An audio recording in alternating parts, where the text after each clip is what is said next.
kita mendengarkan firman Tuhan, saudaraku, mengenai pelayanan yang berhasil dengan kuasa Tuhan. Pelayanan yang berhasil dengan kuasa Tuhan. Semua kita mau melayani dan semua kita mau berhasil dalam pelayanan. Dan Tuhan, saudaraku, memberikan kelengkapan kepada kita, yaitu melayani dengan kuasa Roh Tuhan. Minggu yang lalu kita mendengarkan firman Tuhan yang berkata, pekerjaan-pekerjaan yang aku perbuat akan kamu perbuat. Bahkan pekerjaan-pekerjaan yang lebih besar daripada ini akan kamu perbuat, sebab aku pergi kepada Bapa. Inilah yang dikatakan Tuhan Yesus kepada murid-muridnya.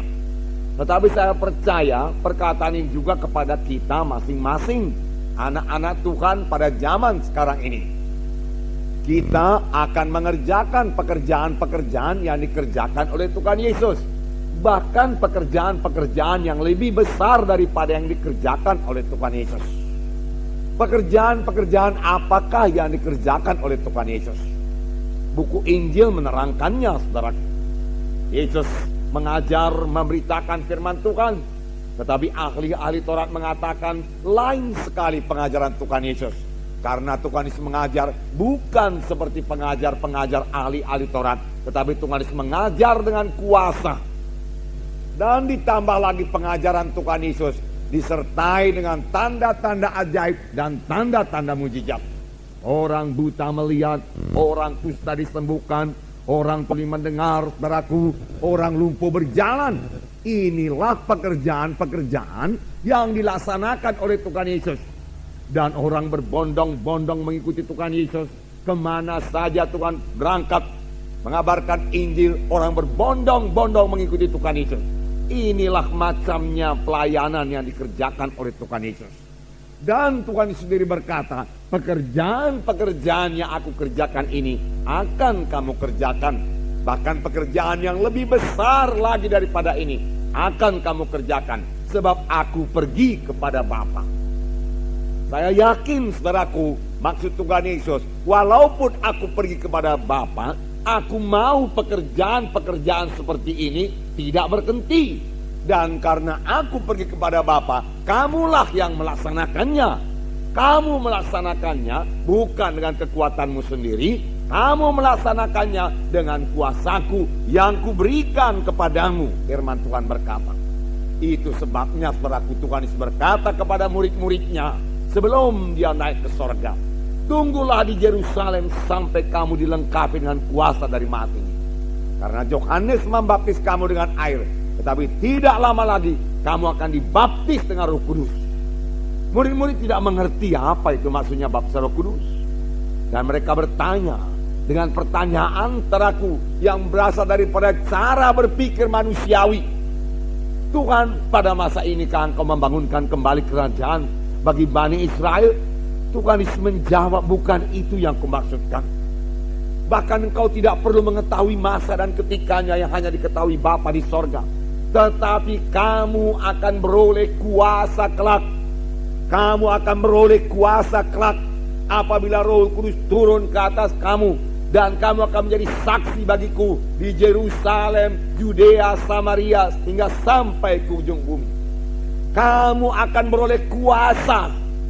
Tuhan mengendaki orang Kristen ini beroleh kuasa. Tuhan mengendaki orang Kristen ini lain dari yang lain, saudaraku. Tuhan memberikan kuasa kepada kita. Kuasa apakah ini, saudaraku? Yaitu kuasa Tuhan, kuasa Roh Kudus, saudaraku. Walaupun murid-murid Tuhan Yesus sudah 3,5 tahun lamanya diajari oleh Tuhan Yesus, Tuhan Yesus masih mengatakan kepada murid-murid ini, kamu perlu kuasa. Oleh sebab itu kamu jangan berangkat dulu menginjil. Kamu harus menginjil dengan kuasa. Kamu harus melayani dengan kuasa-Aku. Kamu harus kuurapi lebih dahulu dengan kuasa Roh Kudus. Barulah kamu jadi saksiku di Yerusalem, Yudea, Samaria, sehingga sampai ke ujung dunia ini. Saudaraku, kuasa Roh Kudus ini, kuasa Tuhan ini sudah tersedia bagi kita semuanya, saudaraku. Kita semua bisa melayani dengan kuasa Tuhan. Dan ini memang kehendak Tuhan. Karena kalau kita melayani bukan dengan kuasa Tuhan, kita tidak akan berhasil. Minggu yang lalu kita dengarkan firman Tuhan, bahwasanya kuasa Tuhan ini tidak bisa digantikan dengan kuasa apapun juga. Kuasa Roh Kudus tidak bisa diganti dengan kuasa apapun juga, dengan metode apapun juga. Saudaraku, tidak bisa mengambil tempat kuasa Roh Kudus ini, saudaraku. Dan kalau kita melayani dengan kuasa Roh Kudus, kita akan beroleh hasil yang sama seperti yang diperoleh oleh Tuhan Yesus, seperti yang diperoleh oleh murid-murid, seperti yang dipunyai oleh sidang pertama yang melayani dengan kuasa Roh Kudus. Hasilnya juga luar biasa. Kita akan membaca Kisah Rasul pasal 4, bagaimana sidang pertama yang berhasil melayani, dan mereka melayani dengan kuasa Tuhan.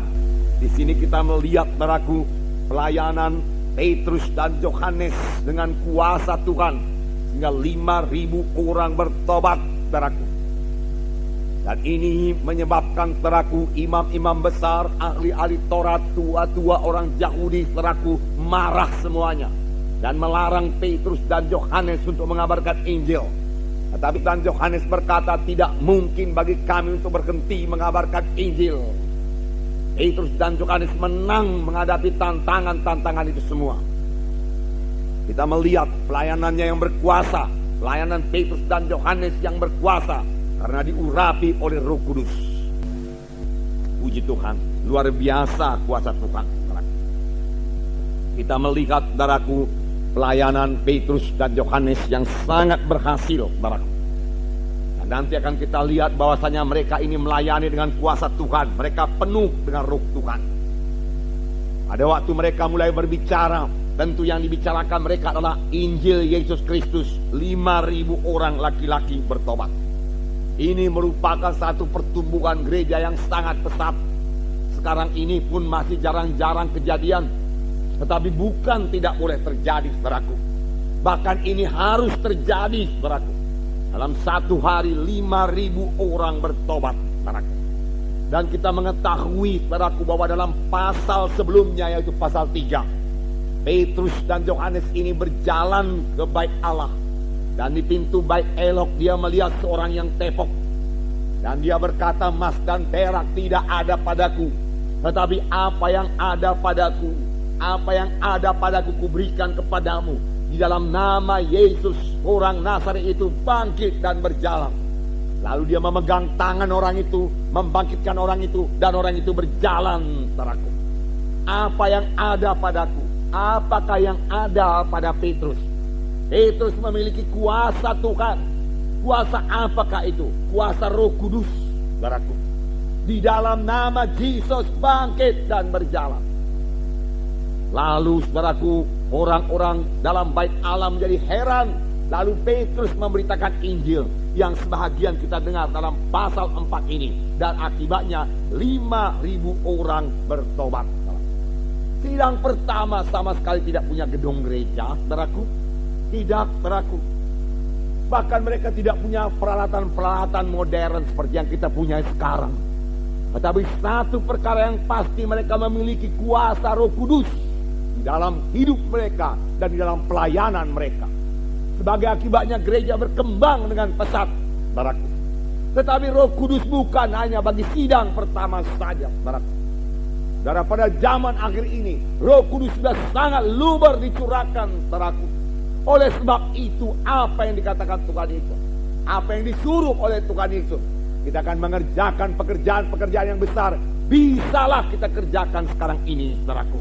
Karena Roh Kudus yang sama, yang menyertai Yesus, yang mengurapi Yesus, sehingga Yesus bisa melayani, adalah Roh Kudus yang sama, yang menyertai sidang pertama, yang menyertai ke-12 rasul, adalah Roh Kudus yang sama yang bekerja sekarang ini, memimpin kita, mengurapi kita untuk mengerjakan pekerjaan Tuhan.